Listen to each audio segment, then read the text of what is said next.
Hola nuevamente a todos y gracias por estar una vez más aquí. Y bueno, al grano. El día de hoy te voy a plantear algunas cuestiones a las cuales yo llamo los asesinos del arte en el aula, hablando de educación artística. ¿Cómo podemos nosotros revolucionar el aula de clases? Ya hemos comentado de que bueno, los planes de estudios a veces son un desastre, tenemos muchos problemas en la educación, hay desinterés, etc.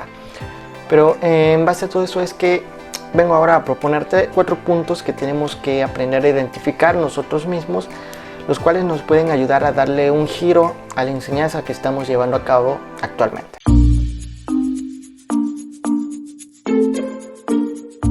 Llamo a esto los 4 asesinos del aula en cuestión del arte, en educación artística, porque en ocasiones estos 4 personajes que van a ir mencionándose son los que intervienen para que el alumno realmente no sienta un interés profundo por la apreciación artística de alguna manera. El primer asesino al que yo menciono y he observado en los objetos de estudio es el docente mismo. Algo que tengo que recalcar es que este primer asesino lo formamos nosotros mismos, pero no es nuestra culpa de alguna manera a quienes dedicamos a la docencia. Por el hecho de que realmente el sistema profesional que nos formó nos fue moldeando en base a este modelo. Este primer asesino es el primer docente que se va enfrentando al aula de clases en sus primeras experiencias. Muchos se han dado cuenta, otros no, pero esto va a ir dependiendo de una propia evaluación hacia nosotros y una muy crítica y profunda evaluación a lo que estamos haciendo para poder darnos cuenta de estos errores. Este primer asesino se llama el docente mismo porque solemos cometer el error de enfrascarnos en técnicas. Ya había comentado esto en otros videos, pero es muy importante tenerlo en cuenta. No podemos enseñar cosas que a veces las personas no les interesa aprender. Para que alguien aprenda tiene que tener un interés y ese interés tiene que ser llamativo. Una de las primeras cosas para poder deshacernos de este primer asesino es olvidar prácticamente todo lo que hemos aprendido de manera técnica y profesional en la institución donde hayas estudiado. Porque si estamos hablando de educación básica, en primaria o secundaria, no podemos llegar hablando con un lenguaje muy técnico porque de entrada los alumnos no tienen una formación real desde primaria. Por ejemplo, escuelas que no tuvieron educación artística, maestros que no enseñaban realmente porque hay de todo. Es como si un maestro de matemáticas quisiera enseñar la raíz cuadrada a niños de primaria cuando ni siquiera saben sumar o restar. Lo mismo pasa con el arte. Si queremos empezar a enseñar arte tenemos que ir viendo realmente el nivel en el que están y no llegar de golpe pensando que ya se conocen los colores primarios o ya conocen ciertas figuras musicales. Y dentro de este primer asesino también tenemos que evaluar la siguiente pregunta. ¿Realmente estoy enseñando? ¿Realmente ellos están aprendiendo o están haciendo que están aprendiendo? Tenemos una gran problemática con nuestro sistema educativo actualmente. Estamos basados en los aprendizajes a través de la memorización. Esta autora, María Caso, que he mencionado en múltiples ocasiones, menciona algo llamado educación bulímica, que es este proceso de memorización desenfrenada de información para irla a vomitar luego en un examen y olvidarla por completo. El proceso de enseñanza-aprendizaje no debemos basarlo en la memorización, menos en el arte, sino tenemos que basarlo en la experiencia misma del alumno.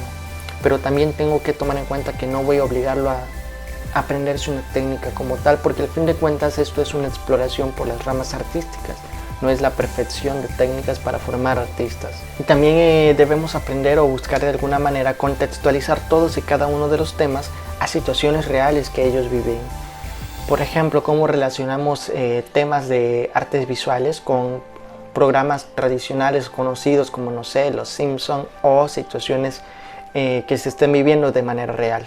Cuando contextualizamos los contenidos a cosas que los alumnos conocen, ven y viven, el aprendizaje se vuelve un poco más interesante para ellos. O incluso cómo podemos tornar la música y criticarla desde una perspectiva artística para llevarla a la mesa y ponerla en tela de juicio, qué es lo que se está escuchando realmente. Podemos hacer ejercicios como tomar el reggaetón, escuchar la letra, analizarla y quizás cambiarla si es que tiene una letra no interesante y luego cambiarla a una mejor letra. O cómo contextualizamos una Mona Lisa en el siglo actual. ¿Qué es la Mona Lisa actualmente en pleno siglo XXI? ¿Y por qué se contextualizó así siglos anteriores? Pero ciertamente recalquemos algo que se mencionó. Evitemos la memorización. y esto nos va a llevar a descubrir al segundo asesino que está en el aula. La evaluación centrada en exámenes. Hay algo que ya muchos especialistas han dicho y no terminamos de entenderlo, y es que los tests estandarizados realmente no nos dan un producto valorable de lo que es el verdadero aprendizaje en cada uno de los alumnos. Tenemos que tratar de cambiar nuestro método de evaluación, olvidar por un momento los exámenes. Los exámenes lo que causan es crear terror y abre paso a esto que llaman pedagogía tóxica. ¿Quién de nosotros no sintió terror cuando escuchaba las fechas de exámenes en las instituciones? ¿Y qué es lo que hacíamos? Recurrir a lo que mencionamos anteriormente, empezar a memorizar textos, fechas, personajes, acciones, con tal de poder vomitarlas en un examen y poder pasar con una calificación, y luego de ello no pasó nada, se me ha olvidado la información luego del examen. Procuremos que las evaluaciones sean a través de mismas convivencias y mismas experiencias que vayan haciendo los alumnos. Por allí existe algo, educación a través de proyectos o basadas por proyectos. Podemos hacer proyectos que interesen al alumno y evaluarlos en el contexto educativo en el que se están desarrollando, de acuerdo a las habilidades que van teniendo. Nuestro tercer asesino también va inmerso en los dos puntos anteriores y recae nuevamente en el docente. Este tercer asesino es el egocentrismo. ¿Acaso también menciona en un libro que les compartí por Facebook que debemos tratar de procurar de renunciar a ser el actor principal en el aula de clase? Debemos entender que el proceso de enseñanza-aprendizaje debe ser algo colectivo y no debe ser algo estipulado por un único agente. Tenemos toda una variedad de información y múltiples cabecitas que pueden ir analizando y tomando esa información desde diferentes perspectivas. Recientemente compartí otro libro aquí por las redes llamado Educación Artística, Cultura y Ciudadanía, basado en las metas de 2021. Hay una parte textualmente que dice: la libertad en el aula genera la manifestación genuina de los intereses de los alumnos hacia las diferentes expresiones artísticas. Y como hemos mencionado antes, a unos les puede gustar la música, a otros las artes visuales, a otros puede gustarle la actuación, a otros la danza. Hay que ir canalizando de alguna manera todas estas cuestiones e intereses de los alumnos, aunque es muy complicado ciertamente mezclar todas las artes en uno, pero poco a poco podemos ir experimentando. Al fin de cuentas, también este proceso es de aprendizaje para el docente. Mientras más nos arriesguemos a experimentar y buscar por varios medios, podemos ir descubriendo nuevas herramientas. Tratemos de incluir todas las artes desde todas las capacidades que podamos adquirir. Propiciemos la participación, que la enseñanza no sea solamente el docente parado y tirando información a lo loco, sino que sea algo colectivo, algo enriquecedor entre alumno, maestro, maestro, alumno, alumno, alumno también. También seamos colectivos en decisiones. ¿Qué podemos hacer hoy? ¿Qué podemos hacer mañana? ¿Qué me proponen los alumnos para ver cierto tema o cómo podemos relacionarlos con contextos sociales? Y nuestro cuarto y último asesino, que es el peor de todos y es en el que más problemas tenemos: los planes de estudios. Si queremos revolucionar el aula y la enseñanza, algo está claro: tenemos que renunciar de alguna manera a la dependencia hacia los planes de estudio. No estoy diciendo que los olvidemos por completo, porque al final de todo nos piden un producto basado en estos planes, pero más sin embargo podemos ir moldeándolos de alguna manera para que no se vea tan rígido y tan horrendo en el momento de aplicarlo en el aula a los alumnos. Afortunadamente en internet tenemos cientos y cientos de herramientas, hay cientos y cientos de documentos, información y libros. La actualización en este aspecto es muy importante. Erróneamente se cree que el maestro de educación artística es un antiintelectual que no conoce ni tiene una vida letrada.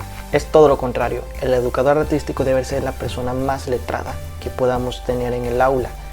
Tenemos que conocer tantos contextos como podamos y no solamente artísticos. Recordemos que el arte va inmerso en los medios sociales. Y en este punto a veces chocan estos maestros que no se preocupan por sus planeaciones y andan comprando por internet. Un maestro no es el que está frente a un grupo, sino un verdadero maestro es aquel que ve por el futuro de sus educandos, y este futuro lo empieza a forjar desde el momento en que piensa y planifica una clase. Creo que la educación en pleno siglo XXI ya tiene que ir cambiando de alguna manera. Hace unos días hice una publicación tipo crítica hacia la evolución de la educación comparando aulas del siglo pasado con las de hoy en día, y el único cambio que hay en el siglo XXI es que ya sabemos utilizar PowerPoint y un proyector para ello. La enseñanza ya no se puede resumir a formarnos a todos en filita, alzar la mano cuando querramos hablar, sino tiene que haber un poco más de libertad y experimentación en todo. La enseñanza a través del arte no es para estar sentados y escuchando como niños buenos, sino es un proceso práctico, lúdico, de experimentación y juego de alguna manera en todo lo que se haga. Y bueno, yo te aporto estos 4 puntos, estos 4 asesinos, mas no te estoy diciendo que es lo correcto o puedo yo equivocarme. Aún soy un pequeño investigador en proceso y puedo equivocarme, pero más sin embargo, por ello lo comparto con ustedes. Hay tantos puntos de vista que me gusta cuando ustedes me comparten, me comentan, me corrigen de alguna manera también y me dan algunas referencias de lo que ustedes hacen en sus aulas. Síganlo haciendo, les agradezco mucho esa parte. Esto era todo lo que tenía que compartir con ustedes. Y tengo un libro por allí que les quiero compartir. El título está muy interesante, se los voy a dejar aquí en la descripción. Aquí tenemos la portada del libro, podrán descargarlo, les invito a leerlo, está muy curioso, muy interesante. Incluso participa esta misma autora, María Caso, que en múltiples ocasiones se ha mencionado y pues ha aportado mucho al ámbito de la educación artística. Gracias por llegar hasta aquí. Mi nombre es Daniel, nos estamos viendo hasta la próxima.